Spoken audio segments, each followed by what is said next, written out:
Hello, Steve here from FurnaceUSA in Minneapolis, and if you're looking for a new water heater, you've come to the right place.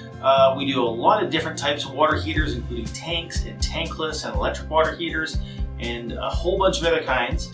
But in this video specifically, we're going to be talking about the various aspects of water heaters here in Minneapolis, including utility costs, the various price levels. Some make different types of noise that you should be aware of. The rough lifespan and such. So hopefully you get something out of this video. If you just want to book a quote with us, you can click a link on this page or just give us a call. But yeah, keep watching this video and we'll tell you all about water heaters in Minneapolis. When people are looking at new water heaters, there's a number of different factors that they're looking at when they're trying to make their decisions. So the first thing that people usually look at, because normally they have a hot water tank already sitting in their house that is doing the job currently. A lot of times people are not removing a less common one like a heat pump water heater or a tankless water heater. They're usually getting rid of their regular hot water tank and they're putting in one of these. So the evaluation a lot of times comes down to, do they want to keep their conventional water heater or do they want to switch or upgrade to something else? And there's benefits and drawbacks and disadvantages to going to the different types of water heaters. So the initial one is just a regular hot water tank. So advantages of just a tank, they're relatively less expensive. So you can get one for a lower upfront cost compared to other types of water heaters, but that has a drawback. The drawback is the utility costs are higher. You're going to have to pay more on a monthly basis to have that hot water go into your house compared to other types of water heaters. So that's kind of a trade-off. But another factor to consider with a tank is how long you're going to be in the house. So if you're going to be in the house for a number of years, like let's say 10 or more years, a hot water tank is probably not the best way to go, because even though it costs you less up front, you're going to have to pay much more in the long term in comparison to a tankless, let's say. Lifespan, it depends on what area, but generally the lifespan is between 10 to 15 years.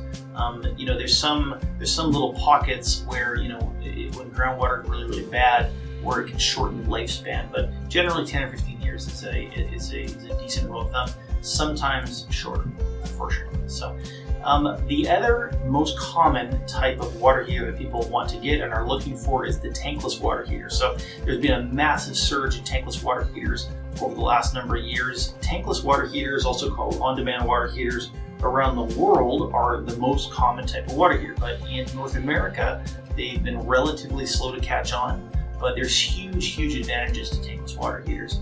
So again, in other countries, they have a different style of piping system. So let's say in Europe, for the most part, your kitchen will have a water heater, a tankless water heater just for your kitchen. You'll have a tankless water heater just for your bathroom. So they've probably been slow to catch on in North America because our plumbing systems are all interconnected. The entire thing is all built together.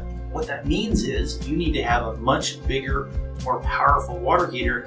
Because if you think about it, let's say there's somebody having a shower, there's another person doing laundry, there's another person doing the dishes.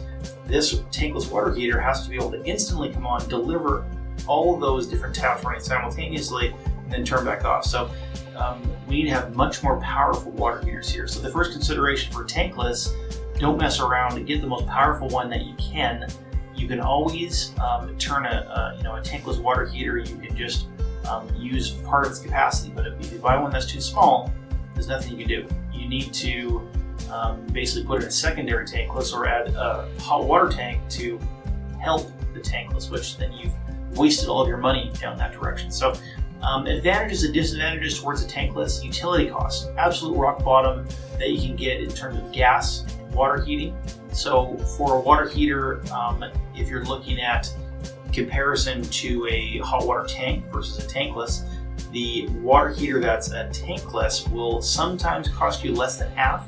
Sometimes, it's being argued that they can spend, 40% less utilities as compared to a hot water tank, so significantly less. They last much longer, 25 years. Here's the downside: they're more money up front. They cost more money in the beginning. So one smaller consideration for tankless, which some people make it so that they shy away from the tankless water heater type, is that they are a little bit noisier depending on your installation. So if you need to install one if your furnace room is right back down to a bedroom and you mount the tankless water heater back down to a wall, you can get some sound coming through that wall from the tankless water heater. So those are just a few considerations. They last much longer. If you're only going to be in the house for a short period of time and you don't think the people who are going to be buying your home will give you more money or more value towards a tankless water heater, I think they're a little bit overkill in that circumstance. But if you're going to be in the house for a period of time, they're a great investment. So another type of water heater is just the electric water heater. So the electric water heaters, they work great. They deliver the water to your tap fast. They're super cheap with a huge downside. So they have massive utility costs.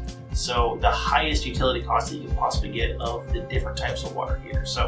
But they're cheap, you can put them in a closet, they don't need exhaust venting, there's all sorts of advantages, but with a big downside of high utility costs. And that brings us to a different form of electric water heater called a heat pump water heater. So I think they're a great technology. I think they're a newer technology, and I think there's still some stuff that needs to get worked out of them before they're amazing. Because what I've seen before, what a heat pump water heater does is absorb heat from around it and put it inside the water, inside the tank. The downside of that is it literally sucks the heat out of the area around it, making it colder. So that's a bit of a downside. If you can put them in a place where it doesn't matter that you take the heat away from it, great.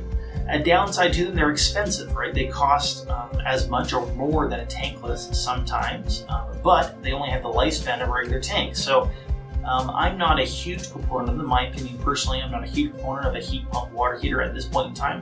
Maybe the technology is going to greatly improve over time, but I don't think it's there quite yet. So thank you for watching this video about water heaters in Minneapolis, and we hope that you got some out of this video. Again, if you just want to book a quote with us, click a link on this page and it'll take you to the self-scheduling quote, or just give us a call. So hopefully you're able to learn something about your water heater in Minneapolis, and we hope to talk to you soon.